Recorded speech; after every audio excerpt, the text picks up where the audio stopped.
Senate at the Parliament of Canada. But of course, my colors tells I'm not Canadian, really. I was born in Peru. I'm so thrilled, a little bit nervous. I'm so happy to see so many people today that I'm going to allow myself and I'm going to take a picture of you. I know you are taking pictures, but I think it's good that I take a picture. So just a quick, I am from Peru. I'm an engineer, an environmental engineer.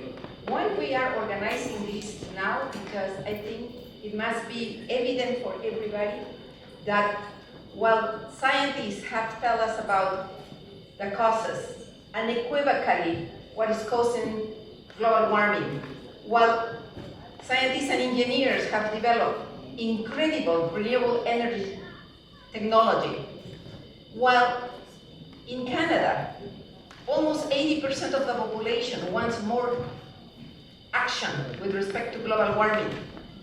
So what is missing? We have lots of patch legislations here and there, but the missing part in this puzzle is to bring the finance sector to help us catalyzing this transition. Nobody likes being in transition. Nobody likes, and the longer this transition takes, that is, and the hope we lost.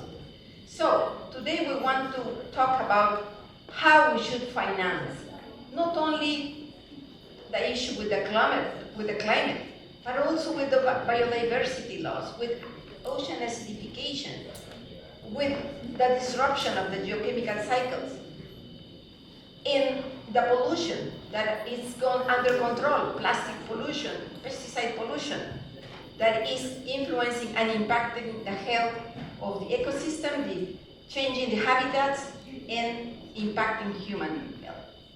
So we want to talk about financing the future in general, not only for our generations, but for the generations to come.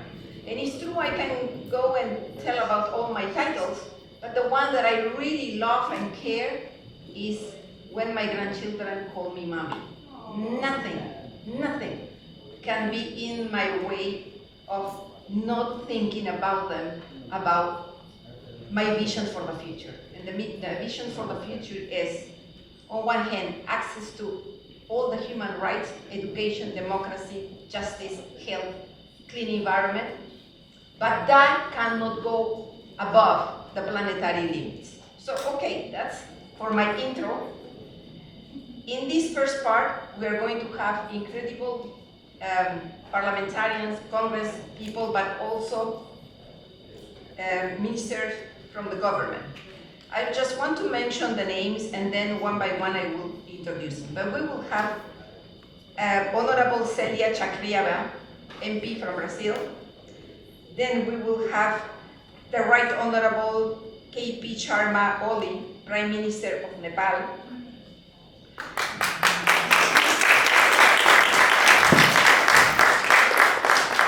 Then we will hear stories from the front lines from Patricia Walinga, Rosheta Osan, and Cassie Camp Horinek from the Ponca Nation. Our last speaker will be Malangu Muhoho, UN High-Level Expert Group on Net Zero. Okay, you can ask your question. I can handle Spanish, English, French. I understand Portuguese too, so don't worry about the language. We will start with the Honorable and my friend, Celia Chakriava, MP from Brazil. Let me tell you, she's a federal deputy of the Brazilian Congress, was elected as first indigenous deputy in Minas Gerais. She's the former president and now vice president of the Amazon and Native and Traditional Peoples Commission. She's currently member of the Commission on Environment and Sustainable Development and the Commission on Constitution, Justice and Citizenship. She is also an active member of the Environmental Parliamentary Caucus. She has historically fought for the defense of the territory and of the indigenous people of Brazil for the protection of the environment. So please honor me welcoming Celia.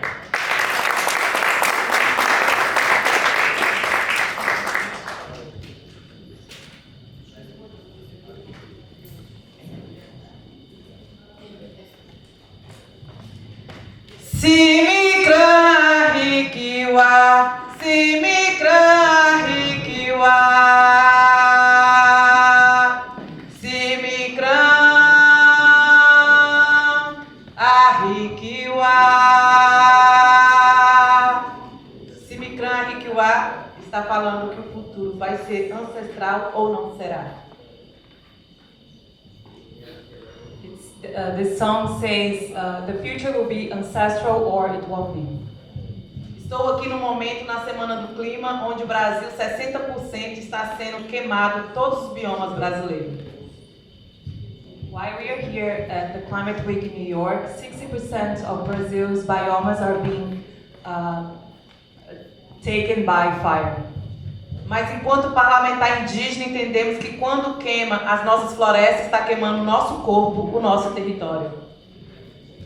As an indigenous parliamentarian, we understand that when our environment and our nature burns, it also burns our territories and our bodies.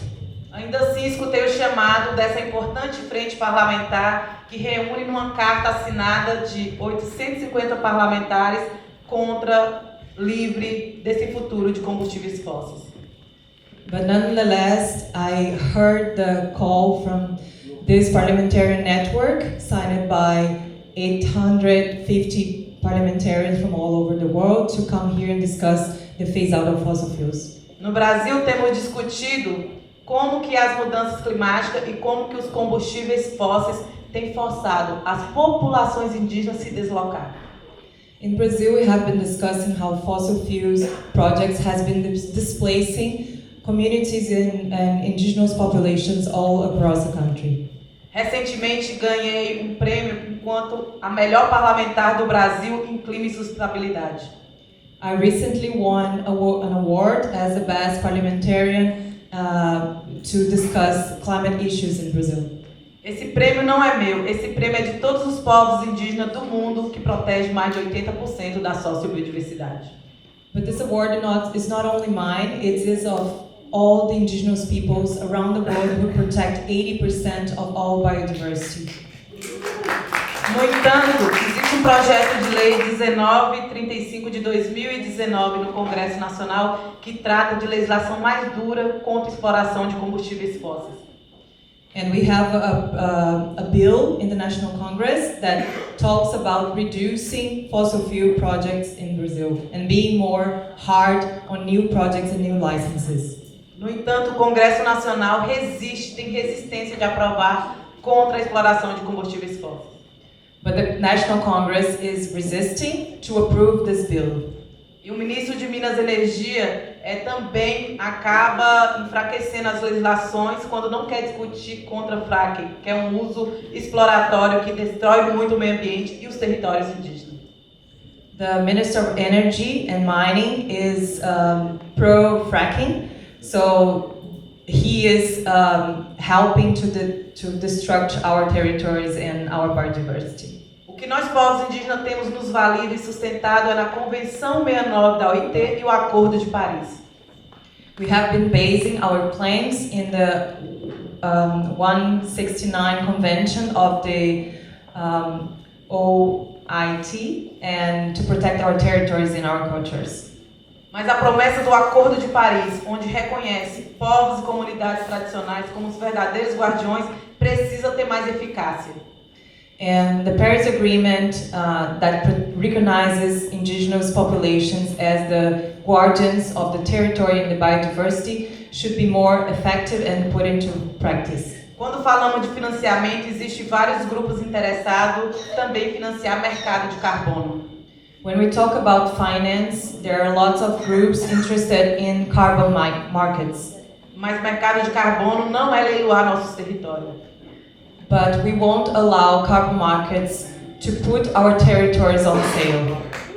Na COP em Dubai, muitos representantes de bancos mundiais diziam: eu sou do maior banco mundial. At the COP in Dubai, many presidents of world banks said, I'm a president, so I have power. E eu falo, nós somos o maior banco mundial. Os territórios indígenas são os guardiões de carbono. And we say, we are the biggest banks because indigenous territories are the saviors of carbon. Para finalizar, assim como no Covid-19 na pandemia, To end my speech, as like during the COVID pandemic, as pessoas poderiam comprar oxigênio.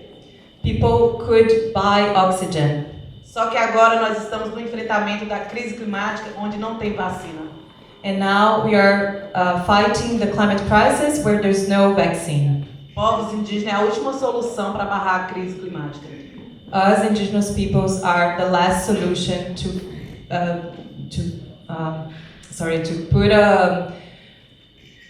stop the climate crisis. E não demarcar os territórios indígenas e colocar um marco temporal que impede as demarcações, And not demarcate indigenous lands, and not voting the marco temporal, which is one of the biggest bills in Brazil to demarcate indigenous territories, é jogar a solução fora.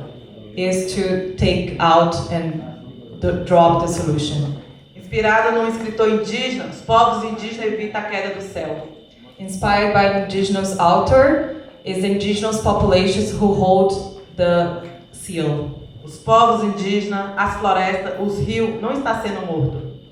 The rivers, the forests, the indigenous peoples, indigenous territories are not dead. Está sendo assassinado. They're being murdered. Financiamento é para pensar uma energia para uma outra economia. Uma economia inteligente é uma economia que não nos mata. Finance is to think about another possible economy. An intelligent economy is one that doesn't kill us. Thanks so much.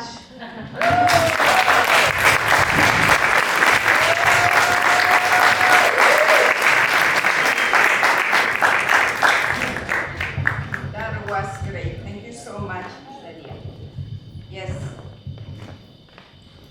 For so long, indigenous people, they have known and carried this knowledge, and we really need to hear them. They are the ones showing us the path to resilience to this global warming crisis.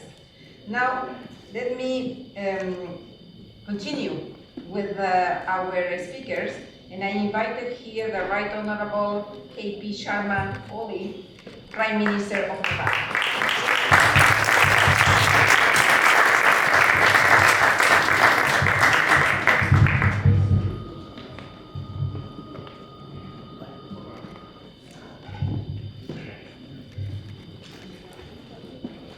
Good afternoon, everybody.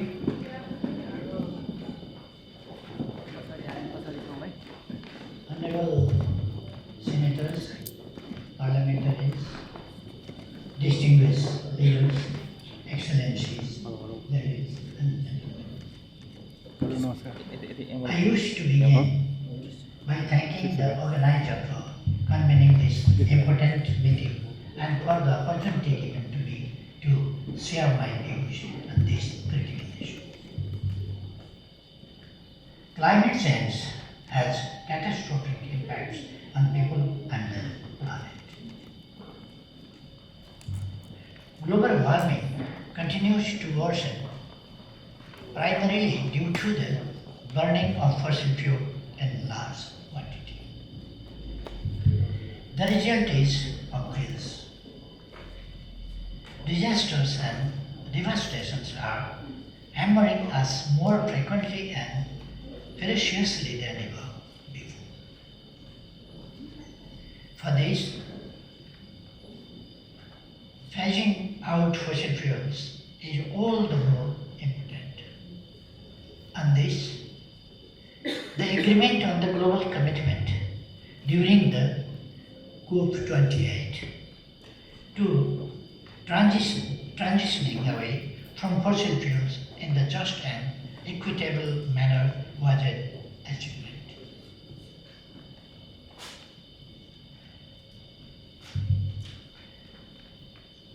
But to our frustration, public and private finance is still flowing for fossil fuels, making their phase out a distant dream. Despite the agreement to reduce fossil fuel consumption by state parties, big consuming countries are still providing subsidies and invest in fossil fuels. Dear participants, distinguished parliamentarians, people in countries in special situations, particularly in the LDCs, LLDCs, and SIDs, are adversely affected by climate-induced disasters.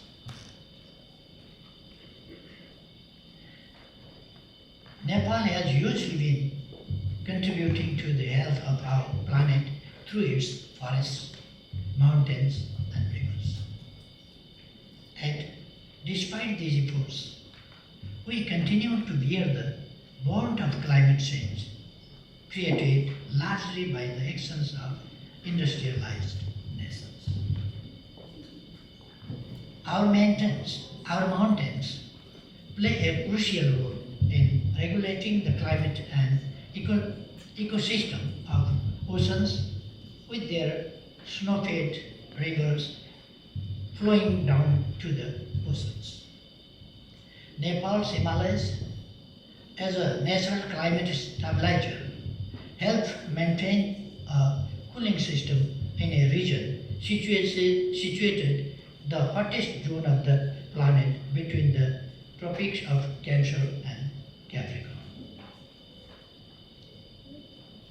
Global warming caused glacier retreat, altered weather patterns, and increased natural disasters impacting our ecosystems. This recent glacial-like outburst in Thane village highlights this vulnerability. Despite challenges, we are fully committed to the Paris Agreement, and we have come up with the National Adaptation Plan and NDC implementation guidelines with a clear roadmap and strategies. 46% of our land is covered by forest. We are committed to achieving net zero greenhouse gas emission by 2045, 5 years ahead of the global target. While we endeavor to implement adaptation and mitigation programs for climate change, we have fallen short of resources both financially and technologically. Insufficient financial flows and lack of mobilization of finance hindered our efforts to climate adaptation. Thus, we call for climate justice. Polluters must take proportionate responsibility to compensate for the loss and damage caused by the climate disaster. They must provide adequate support to vulnerable countries to adapt to the climate changes based on the principle of CBDR. Esteemed parliamentarians, distinguished participants. Against this backdrop, aligning of the finance to the promise of the Paris Agreement and call for a fossil fuel-free future carries greater significance. The clock is ticking and the situation is so alarming. We need to act now to keep our 1.5-degree climate goal alive. To that end, let me highlight some points. First, we need to redirect investment to green and renewable energy by introducing new laws and incentivize tax takers tax breaks create incentives for fossil fuel, financing through carbon taxes and in fossil fuel subsidies. Developed countries must honor their financial commitments under the Paris Agreement, including the $100 million climate finance pledge. Second, enabling a just transition and full access to renewable energy and ending new expansion of oil, gas, and coal production is crucial for addressing climate change and promoting sustainable development. The polluter's pay principle must be implemented. Third, mobilizing public and private capital for green technologies and leveraging public funds to de-risk and mobilize private capital for sustainable initiatives is critically important. Fourth, we call for better access to climate finance with a focus on scaling up and doubling adaptation funds. Capacity building and technology transfer are equally important. The Green Climate Fund must be replenished and the loss and damage funds must have adequately resources. In conclusion, a fossil-free future is not an option, but a necessity for the sustainable future of people and the planet. Nepal is committed to working alongside parliamentarians for a fossil-free future. This is difficult, but not impossible.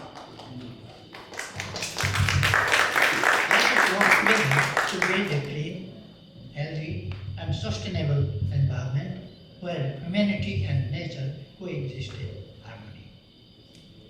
We are working for future today, and our future will be bright. Thank you.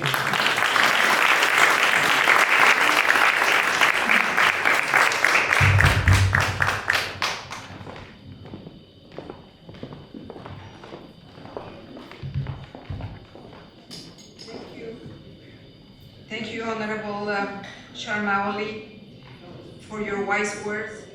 We notice and we know that Nepal's efforts in combating fossil fuel dependency and promoting a sustainable energy and ecological transition.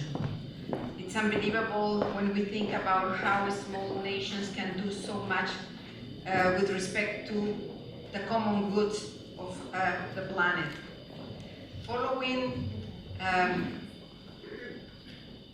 Honorable Sharma Oli, we will continue with Patricia Walinga. She is an indigenous rights defender and former foreign relations leader of the Pueblo Quichua de Sarayaku, people of Sarayaku, an indigenous community based in the Ecuadorian Amazon.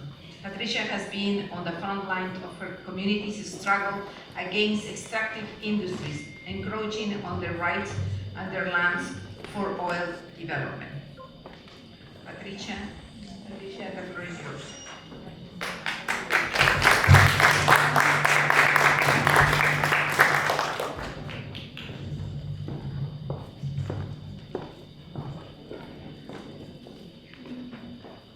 Es difícil venir a hablar desde los territorios donde se está luchando, pero también donde se está viendo los impactos en primera línea.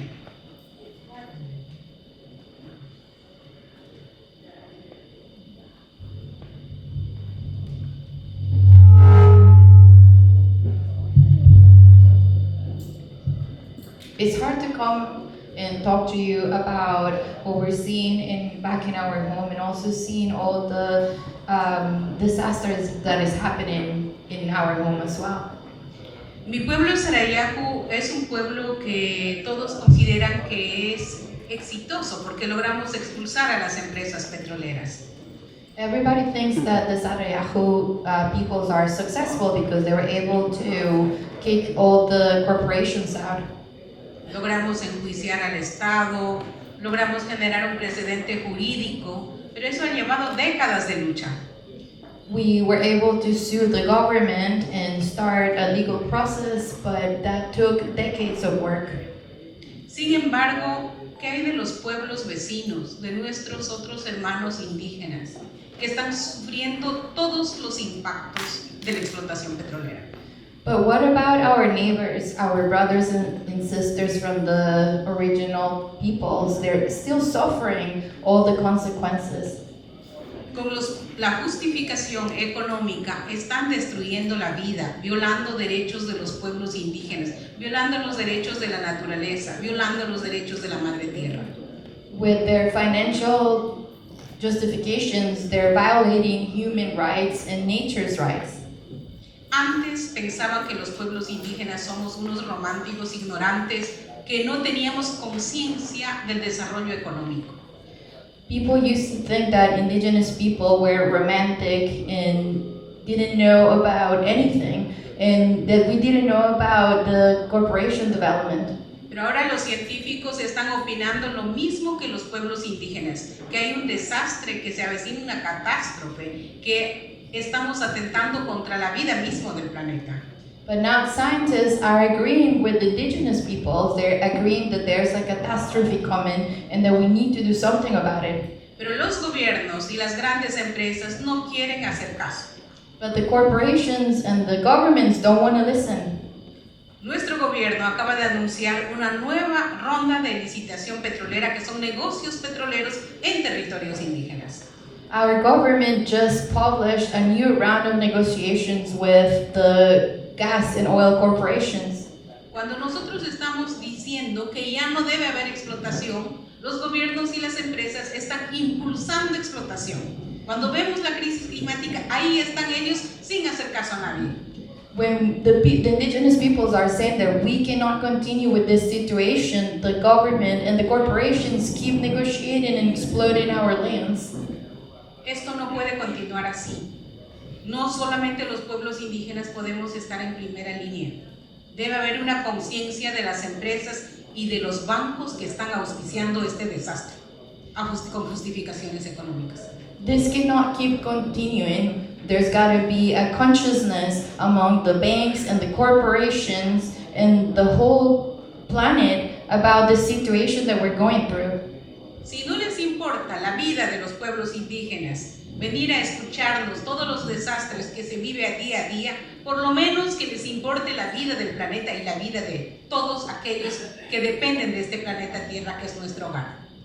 If they don't care to come and listen to us about everything that is happening in our territories, then they should care about salvaging what is left of this planet, because we all live in this planet and depend on it.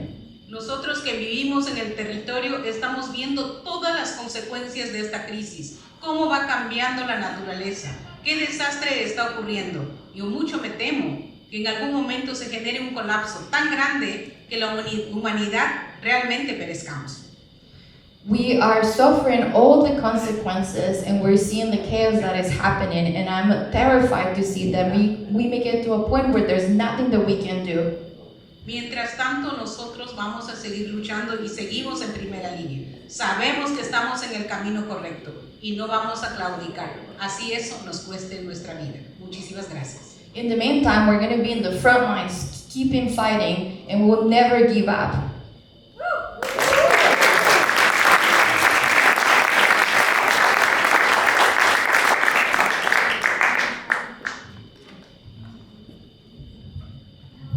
Thank you so much, Patricia. Your words are true, is the truth.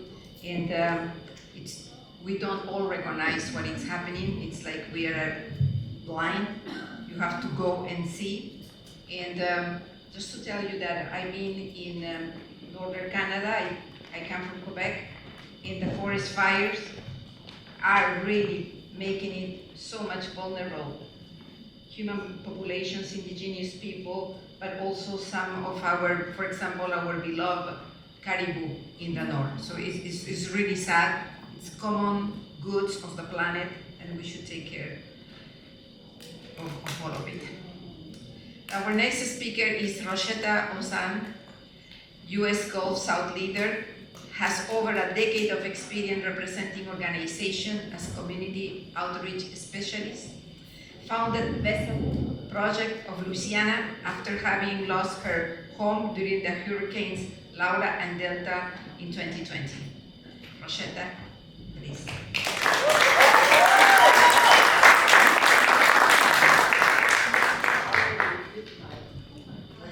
I want to stand at a podium. How are you all doing? It is a Saturday, and in Louisiana, on a Saturday, it is time for Zydeco music, some good food cooking, and a festival going on. So we're going to start off with a chant, and I'm going to let you all know how many people from Louisiana are in this room. Everywhere we go, people want to know, who we are, so we tell them, we are the Gulf South, the mighty, mighty Gulf South. Now I want everybody from Louisiana to stand up and show them who you are, and show them that I did not come here alone. You know, it's one thing to be here to represent the community that is overburdened by fossil fuel pollution, a community that is surrounded by more than a dozen petrochemical, LNG, oil and gas, pipelines, but it is a totally other thing to bring the community with you. I don't stand here and represent people that I don't talk to every day. I'm knocking on doors, I'm calling people, I'm asking them what it is that they want, because that is something the government does not do. They sit in DC, they sit here in New York in this concrete jungle, and they make decisions for communities along the Gulf Coast that we didn't ask for. So with my organization, the Vessel Project of Louisiana, we are trying to put things in the community that the community wants, and we are stopping things that the community does not want. The community does not want fossil fuel build out. We have been overburdened for too long. And you know how we know that we've been overburdened, and the proof that we continuously have is the fact that we're here on the heels of another disaster. We just had Hurricane Francine hit in Louisiana just last week. Yet communities are not recovered from storms that happened 4 years ago, storms that happened 17 years ago, storms that happened 20 years ago. So we're talking about a community that's still in recovery, that was just named the most resilient community ever by the Federal Federal Emergency Management Agency. FEMA just said that, and I was trying not to use the acronym because we're so used to using acronyms. But FEMA, Federal Emergency Management Agency, just said that Lake Charles was the most resilient city in the United States. Well, of course we're going to get a badge of resiliency when we're constantly hit by disaster after disaster. We don't wake up in Louisiana and say, I'm going to go be resilient today. No one wants to be resilient. You're only resilient in the face of adversity. No one wants to face adversity every day. No one wants to continue to rebuild their home. No one wants to have to continue to pull themselves up by the bootstrap and start over. No one wants to end up in another community where they don't know anyone, where they don't know the culture, but that is what we constantly have to do in Louisiana. Now you would think that because Louisiana's Gulf Coast is lined with billion-dollar industry, that our streets would be paved with gold. But yet we are the lowest at the bottom in everything good, and we're at the top of everything bad. Enough is enough. We are not a sacrifice for the almighty oil and gas industry. We are real people, and if they don't believe it, and if they haven't heard my voice enough, if it's not enough that I'm one of the top 5 people who's fighting LNG, if it's not enough that I was named by the New York Times as a change maker, if it's not enough that I have won several awards and spoken on several stages, the people are here. They are representing their own communities, and we continue to bring more people to Climate Week every year. But not only that, at COP26, we demanded a fast, fair, equitable, feminist, fully funded phase out of fossil fuels. At COP27, we demanded a fast, fair, equitable, fully funded, feminist phase out of fossil fuels. At COP28, we demanded a fast, fair, equitable, fully funded, feminist phase out of fossil fuels. And finally, at COP28, the language reflected our fight, and we saw them put language about a phase down of fossil fuels. But guess what? Next year in Brazil, we're gonna take 30 youth, we're gonna take community members, and we're gonna continue to demand that we fully fund a phase out of fossil fuels until we get it. We will not stop, because enough is enough. Thank you all so much.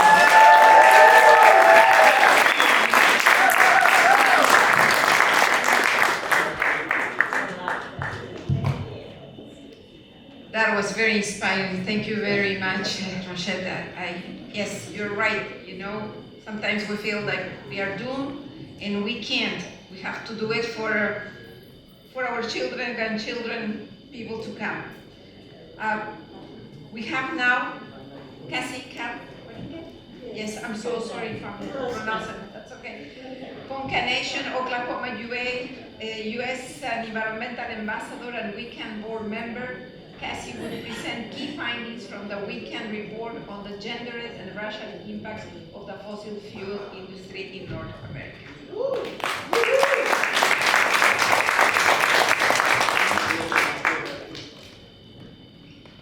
Oh, I'm fired up now. Appreciate everyone.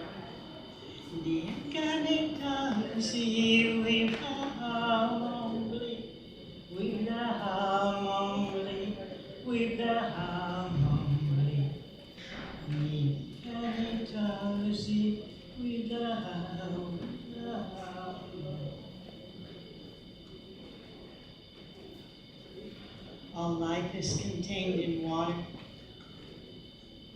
and water is contained in all life, and we thank you for that blessing. Thank you, Sacred Water.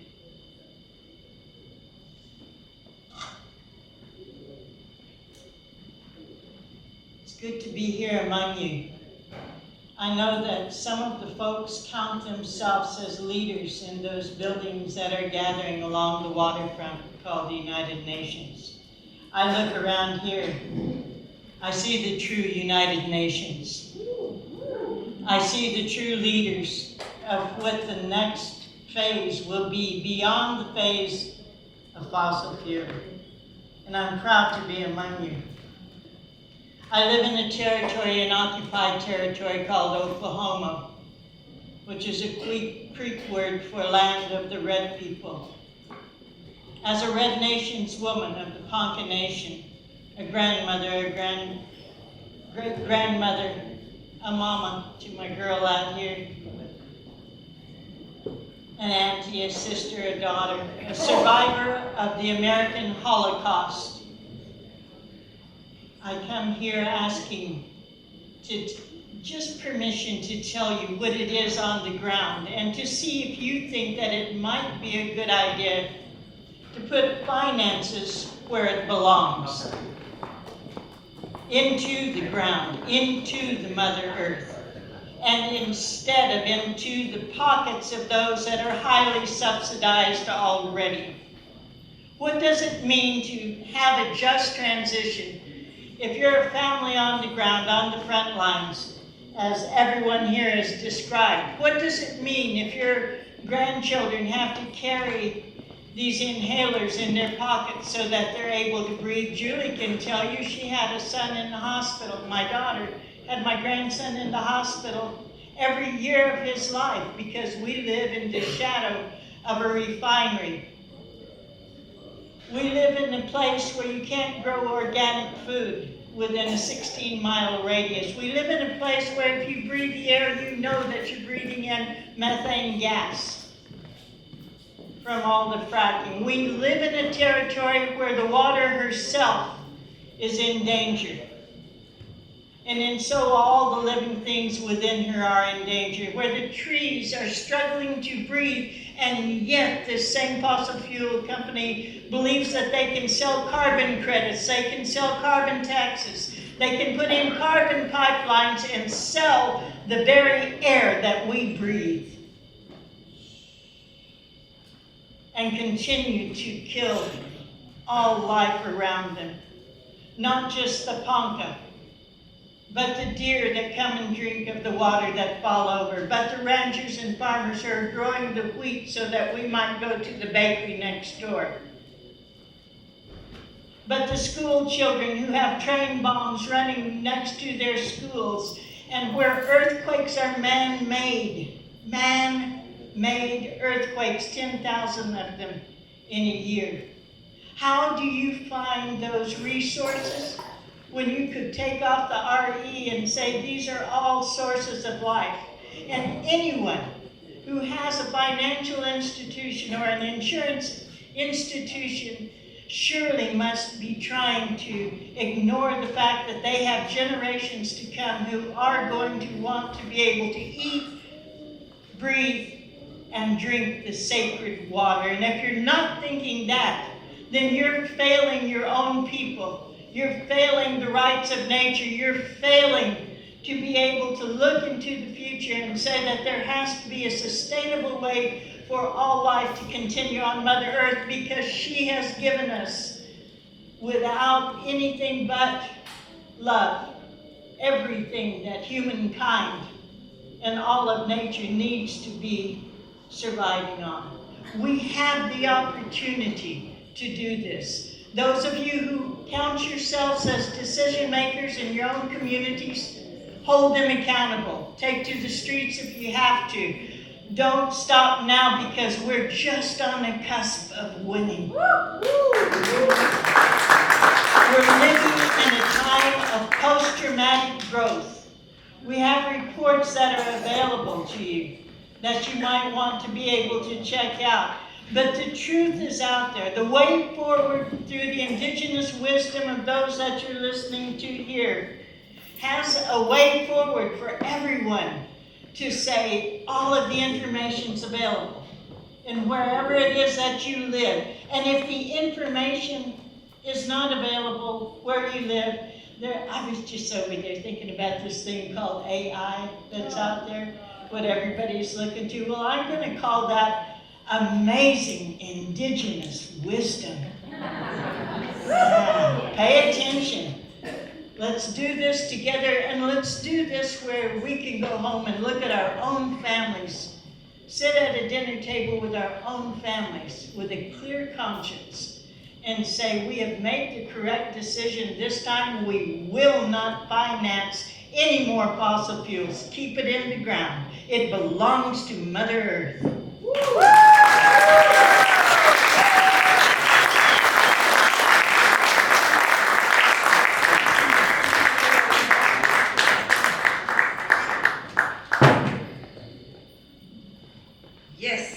Yes, petroleum belongs in the ground, and we should fight new projects, especially those ones that are located in sacred lands or in protected areas. Just a little parenthesis to tell that I was in Sao Paulo, and then I had to go there to learn that in Canada there are protected areas in which Canada exploited oil and gas. How this is possible? Why I don't listen to those news in Canada? Why I have to go so far to learn what is happening at home? This cannot continue. we have to call the media and say, you have to cover these catastrophic things that are happening. And when listening about how we are applauding for resilience, when actually, you know, not because a community or an infrastructure stay standing after a tragedy or a disaster, we are happy because they are resilient. No, this is injustice, this is unfair.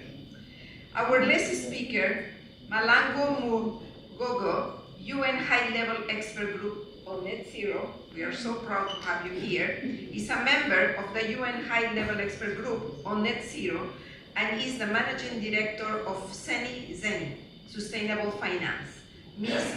Magogo led the team that developed the early stages of South African National Climate Finance Strategy, and she currently serves as climate finance expert on the Regional Technical Committee of the Global Water Partnership Southern Africa Coordination Unit. Please.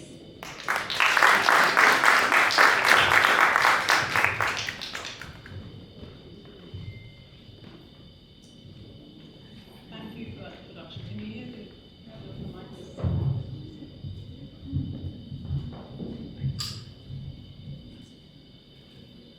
Honourable members, distinguished guests, all protocols observed. It's really a privilege to be here with you today in New York, this vibrant city, which is the epitome of finance, since Wall Street is based here. And I'm going to talk a bit about finance today, which is central to the work that Zeni Sustainable Finance does, but it's also central, as you've heard, to transitioning away and phasing out fossil fuels. And just as an aside, it's become incredibly central to me as a parent, just for my peace of mind. So I have an 18-year-old daughter who's just gone to university, so our conversations all seem to focus about finance right now.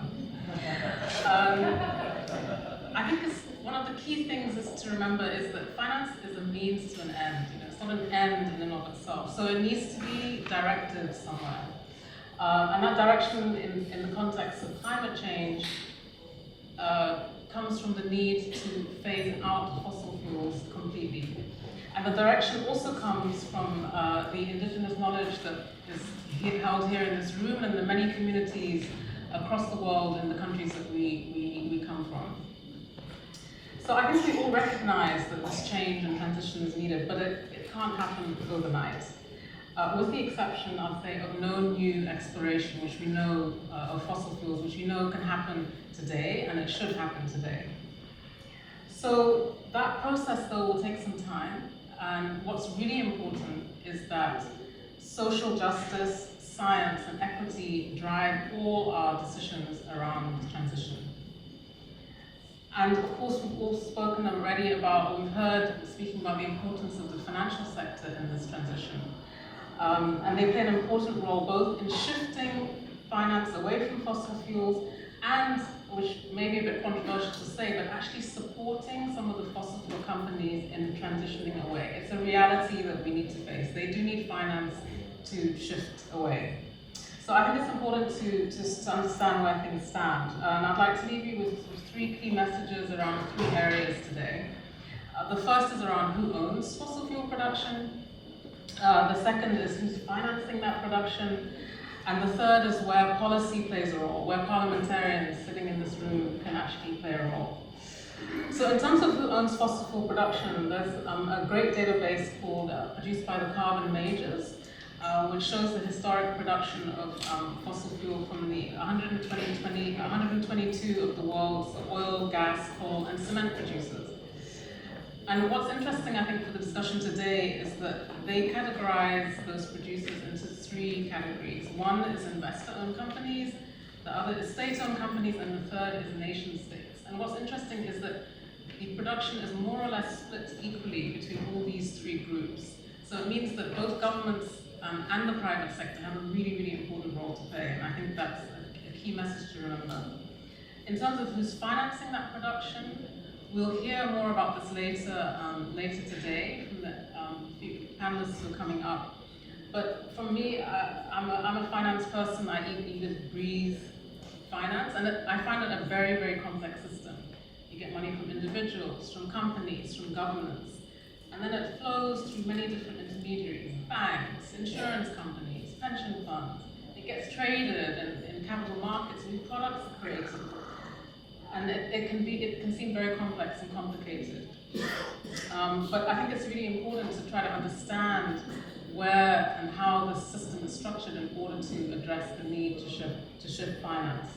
So, and one important part is that there's also finance that is outside of this formal system, often referred to as illicit financial flows, and it's something that has been researched for many years, and in many, particularly fossil fuel and other extractive industries, these illicit financial flows means that money is moving out of the system where governments can't actually access it anymore. And that's an important thing to remember as well. So that's the other message I'd like to leave today, is that both private and public finance play a key role in this. And one of the speakers earlier mentioned the fossil fuel subsidies.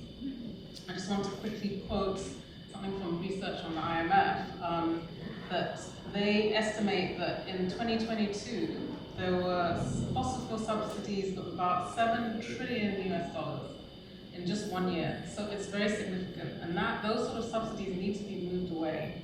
But we know that in certain countries, like for example in Nigeria recently, which removed fossil fuel subsidies, it was not done in a just way. Socioeconomic impacts were not considered, and it caused huge strife for the ordinary Nigerians. So it has to be done in a just way. It can't happen overnight. The final message I'd like to leave you with is that policies are key to all of this. And fundamentally, countries' policies around climate, including the nationally determined contributions, form the framework of where policies need to sit around climate. And they need to be adjusted as well. But as I mentioned earlier, there are also policies relating to the financial sector itself that need to be addressed. So all of these policies, political will is key. And with you as parliamentarians in the room, those of us who vote for you, it's really important that we push for policies that enable this transition. And just to conclude, I served on the high-level expert group that was appointed by the UN Secretary General to look at it's quite a mouthful, but the net zero policies of non-state entities, because in the UN process there's states and then non-states. So it includes, for example, municipalities, so subnational governments, but also companies and financial sectors, financial companies. And one of our key recommendations was that there be a task force on net zero policy, a global task force. And this has actually been set up. Our recommendation has been followed on, and that's part of the need. We recognize that collaboration needs to happen. Policies can't just be set in one country, they have impact in other countries. We need to be coordinated in how this policy comes together. And so that's the last message I'd like to leave you with. So as parliamentarians, representatives of your people and communities, I think it's really important to please continue your efforts to first of all understand who owns and finances fossil fuel production, and also to ensure that supportive enabling policy environment. Thanks very much.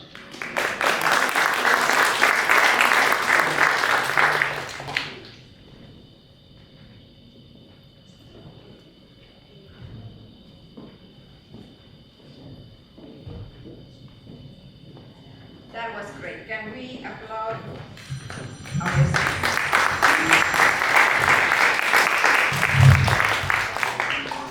Well, we have 10 minutes left, and somebody told me that I needed to summarize all what has been done. I have taken notes, but I think to make it more interactive, I think I would prefer to use these 10 minutes for question and answer. Does anybody in the audience who wants to trigger a question and answer period? Yes, please. Can you give the yes. Is it working? Yes, it's working out. Hi everyone, I'm Diego Casales from the Climate Emergency Collaboration Group.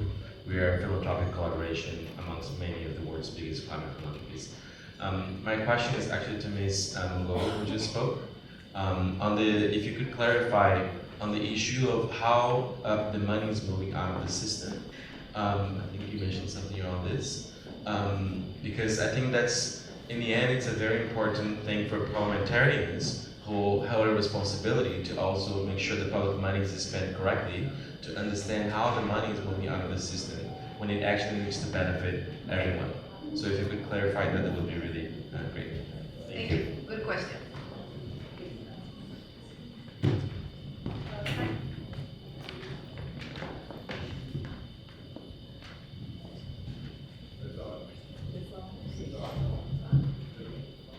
Thanks for that question. Yes, I was speaking about something called illicit financial flows.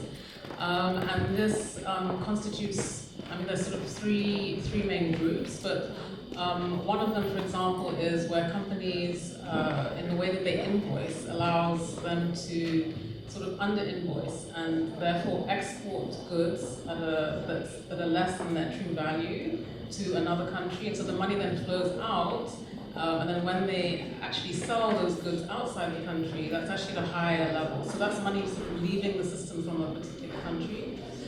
It also includes illegal money due to corruption, organized crime, and these are issues that affect every single country, including the US actually, where there is a significant amount of illicit financial flows. And governments have been trying to address this and changing regulations around things like accounting policies, and even tax havens, for example, because a lot of this money ends up in these tax havens. But again, it needs coordinated effort. And they estimate, for example, in Africa, that the amount of illicit financial flows that leaves the continent every year is more than what Africa receives in aid, overseas official development assistance, for example. So these amounts are significant. Thank you so much. I've been told that we are already late, so that would be it, but many of our guests are going to be still around with us, so there will be opportunities for you and approach them and talk to them. So with that, I close this session. Thank you so much, and maybe we can thank our panelists.